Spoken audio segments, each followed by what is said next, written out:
You're watching Sports Beat, brought to you by Ken Garff. We hear you.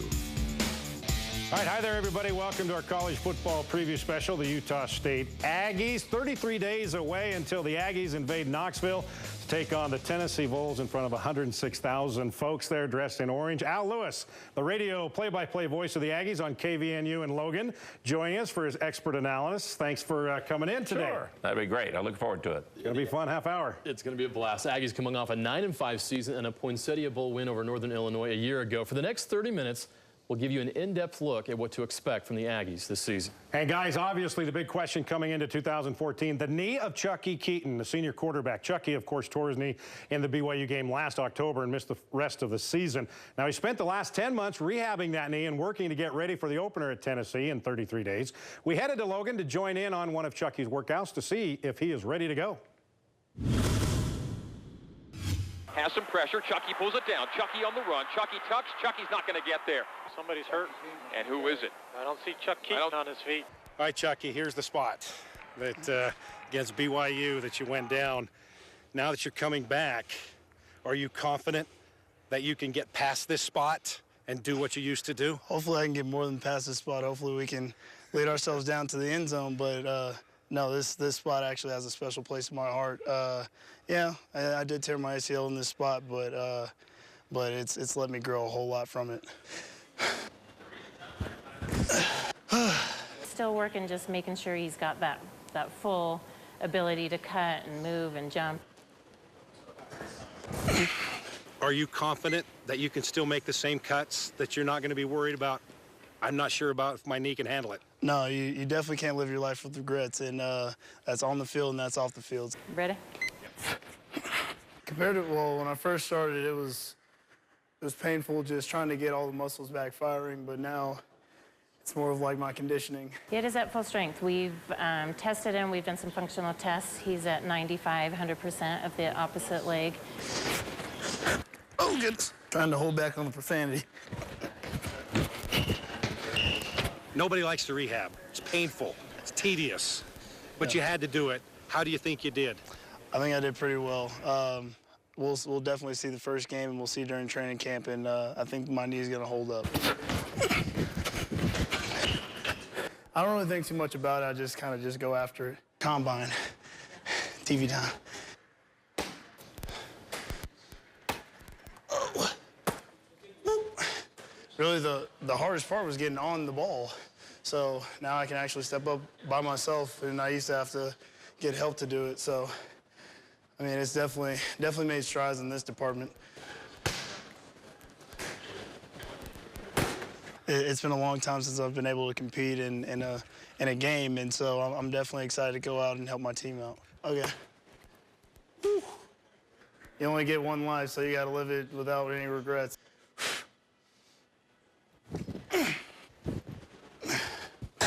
Chucky for Heisman again. It's starting already, even after missing most of last season. What do you think about that? I'm happy about it, but, I mean, it's just a campaign right now. I got to kind of put something behind it, and it all starts with the first game. We got to win one game at a time, and I think it can take off a little bit. You've got to be so antsy. Tennessee, 100,000 people. We're a Sunday night game, and so we definitely have the spotlight. We just got to go out and perform. And your chance to prove that you are back. Yeah, back for this team, back for this university, and back in college football making a statement. So this spot right now, you said it holds a special place in your heart. Yep. Is it done with? Is it gone? Or are you going to see this every time you come out on the field? I mean, it's really just a part of this entire field, so I can't just section this out by itself, but no, whenever I pass it and if I walk onto it, then I'll just remember. But, I mean, I think the end zones have a more special place in my opinion. All right, so here, let's just stomp it out. Yeah. Die, get out of here, gone. It's gone. It's a wrap. All right, man. All right, Thank you for letting us invade your workout today. Thank you. All right, Al Lewis, Chucky's put in the work, but we're really not going to know for sure until that first moment where he's got to plant that knee and make a cut, are we? Well, that's probably true, but knowing the way he is, and as you hear him talking during his rehab, this is a guy who is different than a lot of people, let alone football players. And he's really special. He really is. And you think about all the good stuff he's done. He's basically had 2 of his years at Utah State where he's only played half a season so far. And the 1 year he played the whole year, he was great. So let's hope maybe the same thing happens this time around. You know, he had half a year freshman year, great as a sophomore. Let's hope it happens again senior year. And Chucky said he's a better quarterback for sitting back and watching what was going on last year when Darryl Garrettson came in relief. He became a coach. He really did a lot of the ways to those guys and really helped Garrettson. I mean, Garrettson goes 5-1 with Chucky helping him. Yeah. Well, let's talk about the receivers. He's got to throw the ball to somebody. We've got a little bit of concern here because there's 2 guys that are in a little bit of trouble, JoJo Natson, Ronald Butler. How do you think that's going to play out? Are they going to miss any time? How do you think they're going to deal with that situation? You know, that's going to be up to the coaches, Jeremiah. And I would imagine the discipline maybe has either happened or will have already happened. Maybe 1 game, something like that. I think both guys definitely, they were misdemeanors, and I don't know how deeply they really will be charged with everything. But again, Brandon Swindle is still there to help. They got 3 junior college guys coming in at wide receiver, and I really liked the freshman Patterson, who we saw in spring football last year, to really help out. And I think they got a young guy, Roberts, and another kid, Wickers, who can help, and he's from here in the state of Utah. So, yeah, they could get a lot of time in a hurry in front of 106,000 people, too. So. And Chucky started the same kind of way as a freshman when he went to Auburn to start with. Yeah, now, besides the targets, another major issue on the offensive line, they lost 4 of their 5 starters from graduation. Head coach Matt Wells has confidence in his guys if they can learn how to, get this, talk. Okay. I think they're really talented, but that is a position that relies so much on verbal and nonverbal pre-snap communication, and they have to work together. They have to trust. It's 5 individuals working as one fist, 5 fingers working as one fist, and they got to do it. Or if one guy just breaks down just a little bit, and it's usually verbal or nonverbal, it looks like a complete disaster. So you cannot have that. That's what the guys the last couple of years had. They had that experience of playing together, and so I thought it made them play at a little bit higher level. Al and Kevin Wimpy returns from the offensive line last year, but he's the guy that's really kind of mentoring these kids. How do you see this playing out on the offensive line? They started to use a lot of Jake Simonich at the end of last year at different times. I really think he's a guy that they feel real comfortable with. Bill Vaval was always their backup at almost every position last year, and I think he's going to fit in okay. The center position's interesting with Stevens and then kid from Bear River. How about that, Rod? Joe Summers. He's got to be good then. Yeah. Well, those guys are going to be trying to open holes for the running back position. Joe Hill's back off an injury to an ACL. Is he 100%? And if not, who are the guys behind them that can also get the job done? Well, again, and I look forward to seeing how Joe Hill recovers. Hopefully his rehab has gone like Chucky's, because it was the same exact kind of thing, because he's really explosive, a great receiver besides runner. But Rashad Hall in spring football showed something, I'm hoping. The thing is, at this point last year, we wouldn't have thought Joey DiMartino would rush for 100 yards in 6 games for Utah State. So let's hope that somebody in that running back core comes forward like he did last year. He was impressive in spring ball. He seemed to always have somebody there to step up. Well, the Aggies have enjoyed unprecedented success and have earned respect not only in Utah, but around the country. A division title in their first year in the Mountain West was nice, but they still have unfinished business, looking for that big road win against a powerhouse program. I think that we have to win the game that we're not supposed to win. And that's something that we left out there last year. We didn't win the games that we weren't supposed to. And now trying for the onside kick.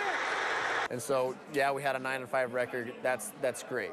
But to me, there's games that we should have won that we didn't win. Caught by Van Leeuwen, and they say touchdown. And I think we have a good opportunity with that when we play Tennessee, you know, and then we'll have another opportunity to play BYU down at BYU.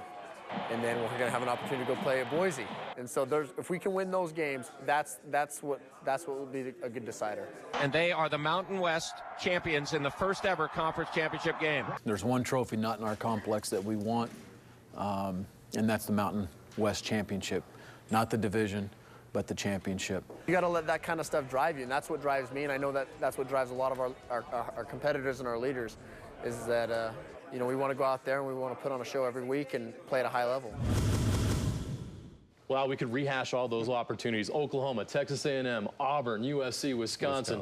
Is there a common thread in all those games where they're just, what do they need to get over the hump in those games? I think you guys asked me that beforehand. I thought about it. The one thing, Utah State is a good football team when they can run the football, and it's always tough to run the football against those kinds of teams, and that can make a little bit of difference so they can do that. Because, but I really think that they need to make a key defensive play or a key offensive play at the right time in those big games. And we thought we had it with the reception against Wisconsin a couple of years ago, and then we missed the field goal. And then, you know, and last year, obviously, some of the big games hit when Chucky went down, and it's tough to play BYU and Boise State when you're going through those situations. But the game they gave up against USC last year, they should have won the game in Los Angeles. Zach Vigil said he still thinks about that one, and we try to get him to talk about it, and he goes, no, I can't.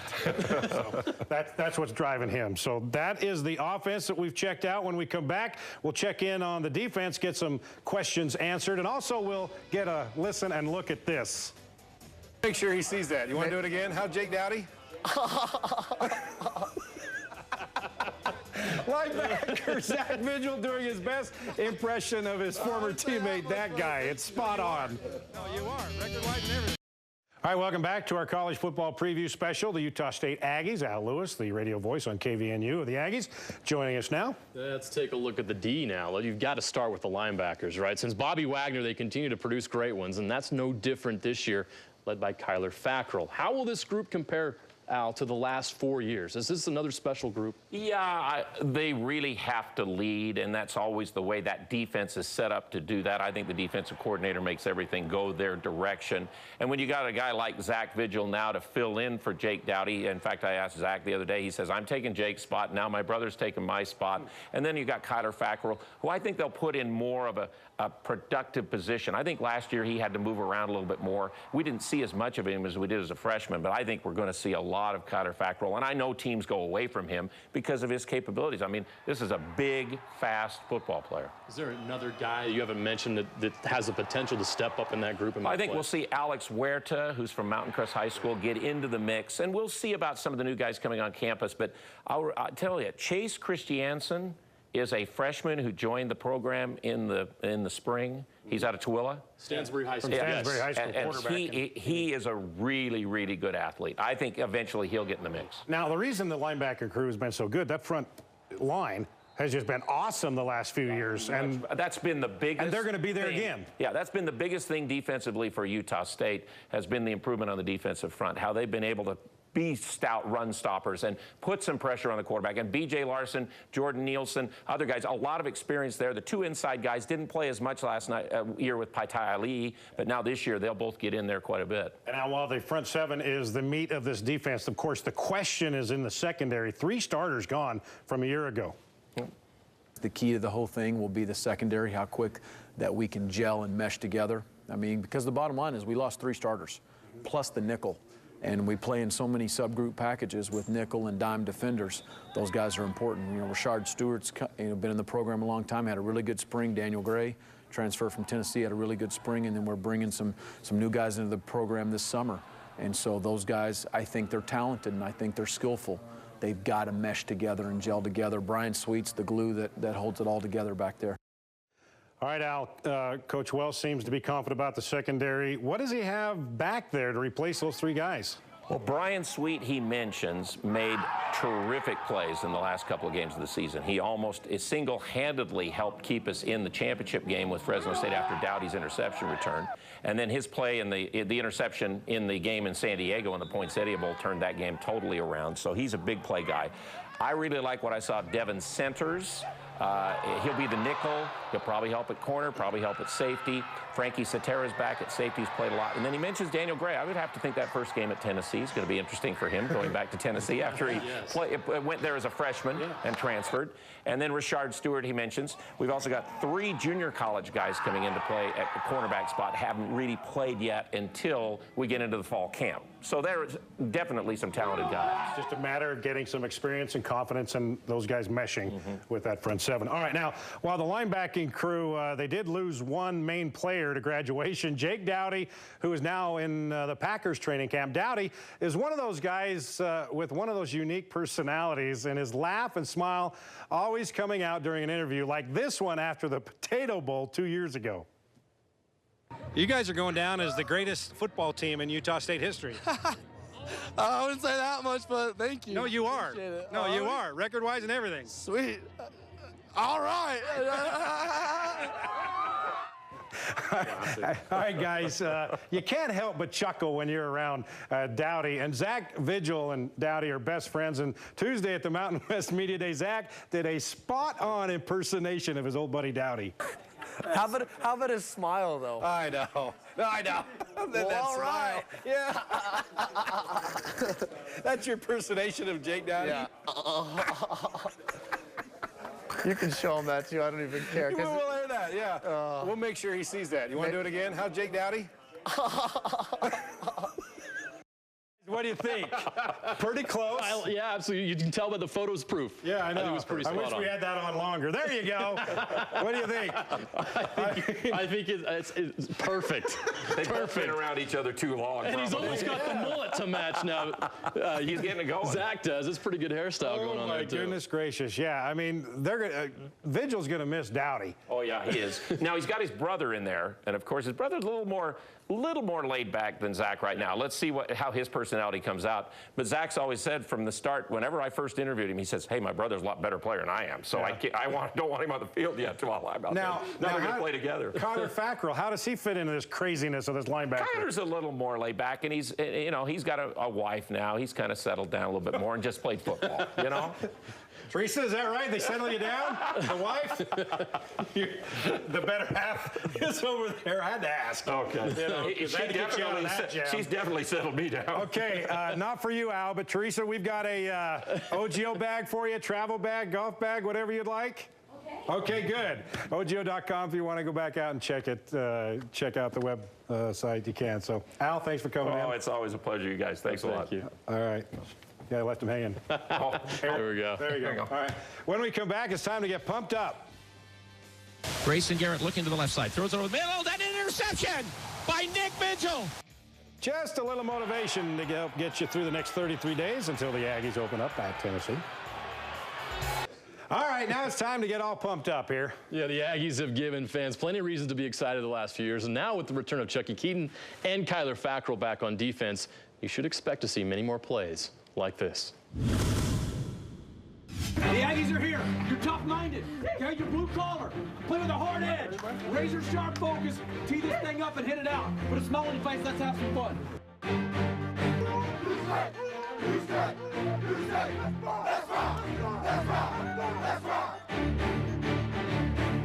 Goes to the middle. That interception by Nick Vigil.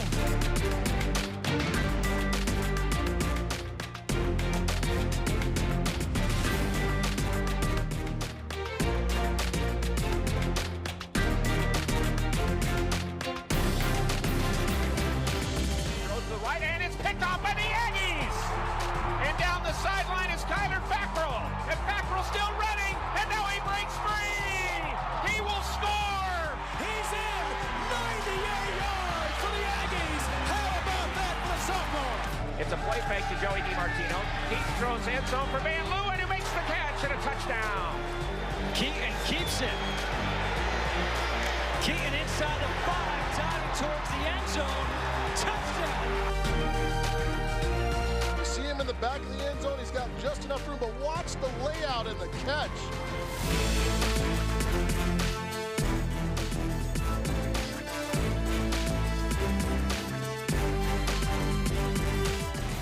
And then this last one on the ground, walks it in.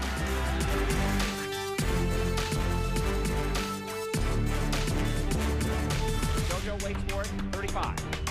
JoJo comes back to the 40, 45, 50, 40, to the 30. JoJo's one to beat, he'll score, no flags.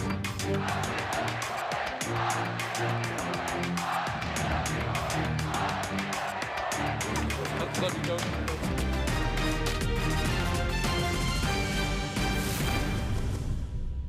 Jeremiah, plenty of great moments from a year ago, and if everything goes as planned, there should be plenty more moments just like that. 3 tough road games at Tennessee, at BYU, at Boise State. If they win any or all those games, they could have a very special season with Chucky Keaton back at quarterback. If they win at Boise State, that's the game they need to get. That's the end of the season. That is the game. And if that means something, yeah. Could be a division championship at the end of the Nobody year. wanted to talk about that game Tuesday at the Mountain West Media Days. I can They'll see save why. it for then, I'm sure. We'll be right back. That right there, Chucky for Heisman. They got notepads out again for you. Yeah. What does that mean to you, and do you feel any pressure, or do you laugh at that, or what? No, I mean, I don't feel any more pressure. I just, I'm very happy to see this. It's an amazing thing, but the Utah State at the top of it probably means more than anything else, just because I know I have an entire school that's backing me 100%, and that's an amazing thing. I don't think 128 other schools are doing this, so I'm definitely excited. All right, there it is right there, Jeremiah. We got Very our cool. own Chucky for Heisman notepads right there. I got my cool Chucky stuff. Keaton football card last year. Now I've got this. I got the whole collection. Alex Smith, we believe, in 2004. 2004, last serious Heisman candidate in the state So anyway, of Utah. Thanks for watching, everybody. The Aggies, 33 days away from Tennessee. We'll see you tonight at 10.